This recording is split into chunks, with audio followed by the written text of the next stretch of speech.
અમદાવાદના ખેડૂતો હવે સરકાર સામે લડતના મૂડમાં છે। આજે ખેડૂતો માણકોલ ચોકડી ખાતે જંગી સભાને સંબોધવાના છે। પાણી વગર 50,000 એકર જમીનને સીધી અસર પહોંચી હોવાની ફરિયાદ ઉઠી છે। છેલ્લા એક વર્ષથી ખેડૂતો પાણી માટે વલખા મારી રહ્યા છે। ફતેવાડી કેનાલમાં પાણી આપવું અને બાવળા તથા સાણંદ તાલુકાને નર્મદા કમાન્ડ એરિયામાં સામેલ કરવાની માંગ છે ખેડૂતોની। તેની સાથે આ જંગી સભા આજે યોજાઈ રહી છે।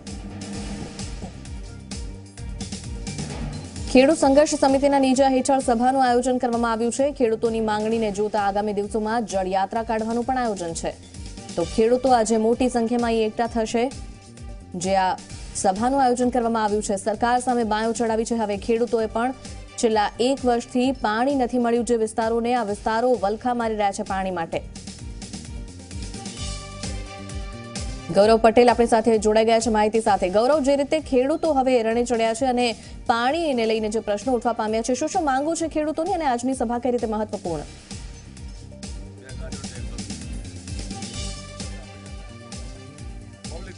નુપુર, હું સૌથી પહેલા તમને સાણંદ, બાવળા અને નરકાંઠાના જે વિસ્તાર છે તે ગામ અને તે ગામની સીમમાં જે ખેતરો આવે છે ખેતરોની સ્થિતિ બતાવવાનો પ્રયત્ન કરીશ।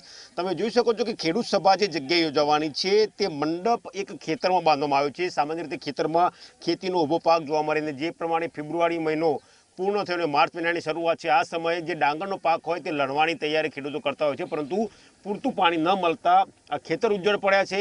એ જ પ્રકારે આગળની જે સીમ તમે જોઈ શકો છો કે જે જગ્યાએ પોતાના ટ્યુબવેલ હોય કોઈ ખેડૂત પાસે તો એ ખેતી કરી શકે તેવી સ્થિતિ છે। બાકીના ખેડૂતો પાસે ખેતી કરવાનો કોઈ વિકલ્પ નથી। લાંબા સમયથી આ લોકોની માંગ છે કે તેમને ફતેવાડી કેનાલ જે વિસ્તાર ખરો તેમાં પાણી આપવામાં આવે।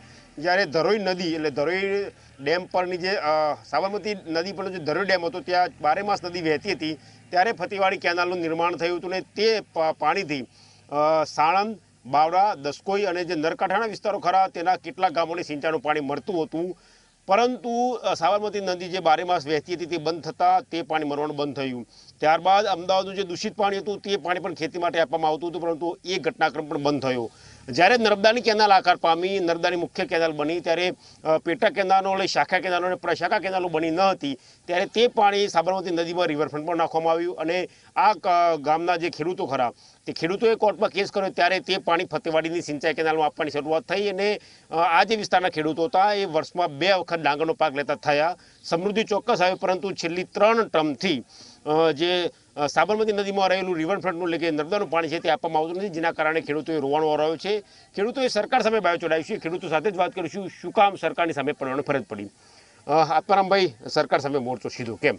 સાહેબ, આમ તો અમારો સરકાર સામે મોરચો એમ છે કે સાણંદ તાલુકો, બાવળા તાલુકો, ધોળકા અને દસકોઈ અને નળકંઠાના 32 ગામોનો આ સિંચાઈનું પાણી 3 ટાઈમથી મળતું નહીં। અમે વારંવાર રજૂઆત કરીએ છીએ, બરાબર, કોઈ અમારું સાંભળવા તૈયાર નથી। આ ખેડૂતો બધા બરબાદ થઈ ગયા છે, બરાબર। તો અમે ગમે રીતે નર્મદા કમાન્ડમાં નથી એમ કહેવા માગે છે લોકો, બરાબર। તો ના હોય તો અમને ગમે તે કરીને અમને વિકલ્પ કરી અને પાણી ફતેવાડી કેનાલમાં આપવાનું કરો, બરાબર। સૌની યોજનામાં પાણી જતું હોય, સુબલામમાં જતું હોય, આ હાજી ડેમ 3 વખત ભરવામાં આવ્યો હોય, બરાબર, કચ્છના રણ સુધી પાણી પહોંચતું હોય તો આ તો અમે શ્યામાડામ છીએ ને, તો અમારા 2-3 તાલુકાને કેમ અન્યાય સરકાર કરે છે? તો અમને ભાઈ અમારી એક જ માગ છે કે મને પાણી સિંચાઈનું આપો। રમેશભાઈ, ઘણા લાંબા સમયથી માંગણી ચાલી રહી છે, જો સરકારે તમારી માંગણી ના સ્વીકારે તો કયા પ્રકારની તૈયારી છે ખેડૂતોની? અમે તો શરૂઆતથી જ કહીએ છીએ કે ભાઈ પાણી જ્યાં સુધી અમારો કાયમી નિકાલ નહીં આવે ત્યાં સુધી અમે લડતા રહીશું। આમાં સરકાર સામે લડવાનો કે એવો કોઈ અમારો ઈરાદો નથી, પણ અમારી સ્પષ્ટ માગણી છે કે ફતેવાડી કેનાલના શું કામ અન્યાય? અમારી આજુબાજુના તમે જો ધોળકા, વિરમગામ, જ્યાં પાણી કોઈ દિવસ નહોતું પહોંચતું ત્યાં આજે લીલાછમ ખેતરો છે અને અમારી છાતી ઉપર થઈએ અને બીજે પાણી પહોંચાડાય છે। અમારા નજર સામે, અમે આત્મારામભાઈ, અમે બધા ખેડૂત સંઘર્ષ સમિતિના, અમારી નજર સામે શિયાળા ઉનાળાની ડાંગરો સુકાઈ ગઈ છે। કોઈ ખેડૂતની અત્યારે હાલત જોવો તો એકદમ દયનીય છે।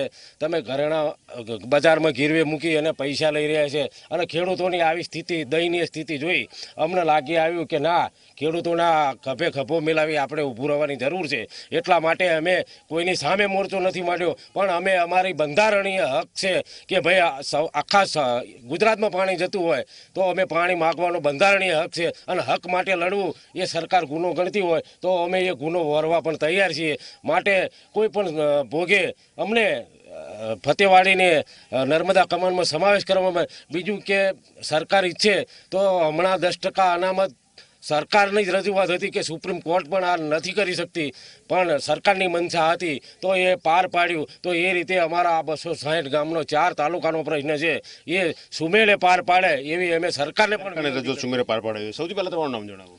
મારું નામ ગોવિંદભાઈ મેરાભાઈ. ગોવિંદભાઈ, કેવું ને કેટલું નુકસાન છે? 3 ટર્મથી પાણી નથી મળતું એનાથી. ત્રણથી પાણી નથી મળતું એટલે ખેડૂતો આમ તો ભિખારી જ થઈ ગયા છે. તમે બાવળા માર્કેટ યાર્ડ જોઈ શકો છો, સાણંદ માર્કેટ યાર્ડ જોઈ શકો, જ્યાં રોજે રોજ ખેડૂતના 400 ટ્રેક્ટર અને ડાંગર ભરીને વેચવા જતા હતા. એના બદલે 10 ટ્રેક્ટર પણ ડાંગર નથી થતી. અને પશુપાલન જે છે એ પણ ભૂખમરા પર છે હાલની પરિસ્થિતિમાં. શું ડિમાન્ડ છે? ડિમાન્ડ અમારી નર્મદામાં કમાન એરિયામાં અમારો વિસ્તાર સમાવેશ કરે અને આવતા દિવસોમાં જો સરકાર આવું નહીં વિચારે તો અમે એનો જ્વલંત જવાબ આપીશું સરકારને. કેવા પ્રકારનો જવાબ આપશો સરકારને? ધારો કે આગામી સમયની ચૂંટણી છે, કયા પ્રકારના પગલાં લેશે ખેડૂતોના?